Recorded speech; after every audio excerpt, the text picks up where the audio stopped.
Now, Art, this William Carrington, he is a poet and storyteller. Art. Yeah, I didn't mean liar. That works, but I bought it a today. It'll be. Well, I got a story for y'all, if anybody wants to hear it. In the late 90s, I ran into a lady in Chicago who co-owned a bar in Nebraska. And she called her partner, who was her mother, and said, I just met this biker that's a poet. We ought to book him in there. So I got a call from her by the time I got to California. Said, on your way back to North Carolina, would you come do a show for us? We'll pay you X amount of dollars. And I said, sure. So I arranged my trip back to go to this little place in the middle of Nebraska. Now, how many people here have ever been to Fullerton, Nebraska? I'm probably the only person here that's not only been to Fullerton, Nebraska, I'm probably the only person that's ever heard of Fullerton, Nebraska. This I just heard about this now. Well, this place is not even anywhere near an interstate. And they booked me into this place called the Timber Creek Palace. And they thought I was going to be a cowboy poet and probably play the guitar and sing. And I don't sing and I don't play. Never been able to. Fortunately for everybody else, I realize that. But I do write and I read. And this was kind of like that bar in the Blues Brothers with the chicken wire around the stage, except I didn't have the benefit of the chicken wire. So. And half the audience got up and left. So I called a friend of mine who was managing the Ponderosa, the tourist attraction, and I said, I need some cowboy poems in case I ever get in that situation again. So he said, well, I got just the poem for you to get you started.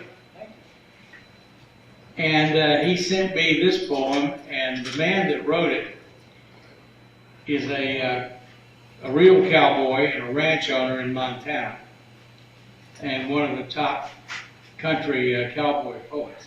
Except that now I found out the other day that he's in a nursing home and probably won't be with us much longer.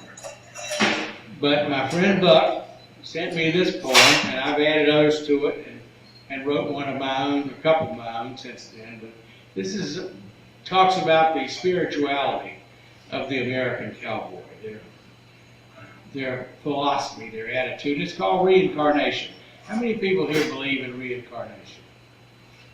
I'm somewhere in between. Okay. Well, this explains reincarnation in a way that everybody can understand. And it goes, what does reincarnation mean? A cowpoke asked his friend. Well, his pal replied, it happens when your life has reached its end. They combs your hair and wash your neck, cleans your fingernails, and lays you in a padded box away from life's travails. That box in you goes in a hole that's been dug in the ground. Reincarnation starts in when you're planted beneath a mound, and them clods melt down just like your box, and you who is inside.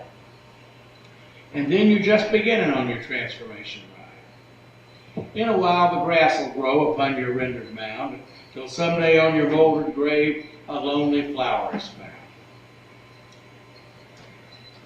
And say a hoss should wander by and graze upon this flower that once was you, but's now become your vegetative bower. The posy that the hoss done ate up with his other feed makes bone and fat and muscle essential to the steed.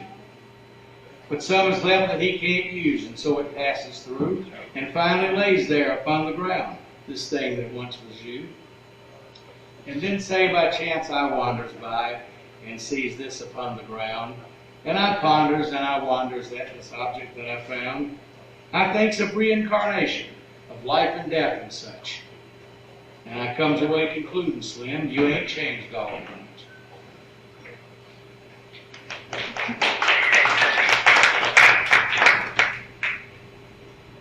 I used to be I guess I still am, partly a biker.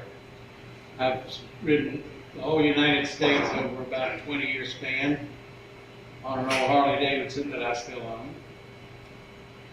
And my most recent book is titled by the same name as this next poem.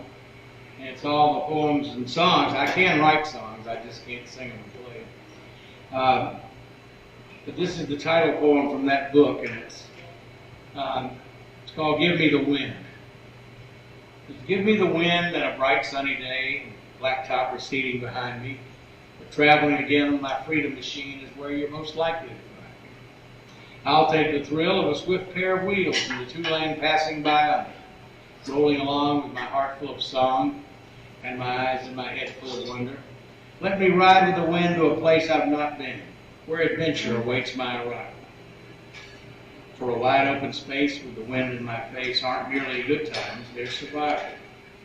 Crossing our land on a coast-to-coast span with an azure blue canopy above, or a moonlit night with the stars shining bright. This is the lifestyle I love. And I'll make things short, because I know you folks that have musical talent want to get your thing on. Yeah, let's get it on. This is called Cowboy Wishing, and this is one I wrote. All right, ready to start jamming? I've actually had people do that. This ain't open mic, It is open mic. is it? Yes, open jam. Open mic. All right. I told him he could speak. But I'll quit if y'all. No, there's one more. No, go ahead, Roy. Well, I wish I'd been born someone different. I'd been one of those men in the West. I'd have had me a horse and set my own course and rode where'er I thought best. I might have been one of those guys on the screen that I watched when I was growing up, like Wyatt or Doc or maybe Jesse or Cole. I'd follow them like I was a pup. I'd follow the wind near going where I've been, and no place would I stay very long. Days would take me afar and sleep beneath the stars, like the fellas in Marty's old songs. I knew what it was like because I read every night about Hoppy and Sackett's and Butch. When Mom said lights out, I'd dream till daylight, riding Kansas, Wyoming and such. Not to be so much vain, but I believe I'd been shamed if I was raised in the West for a boy. In some other time, if the choice had been mine, I'd grown up to be a Western cowboy. And I'll leave you with this thought.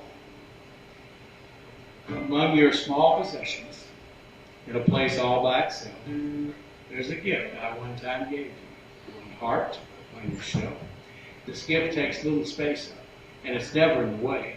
I guess you'd never notice it as you go about your day. You'd never have to move it. It goes everywhere you are. Just hovers in the background, but always not too far. So if you need some comfort when things are not quite right, take out that heart I gave you. It'll get you through the night. For no matter where life's road leads, if fortune's promise proves untrue, one thing you'll take beyond this life is that heart I gave to you. Thank you all very much. Yeah. Well done, sir. Thank you. Your last one. Oh, okay.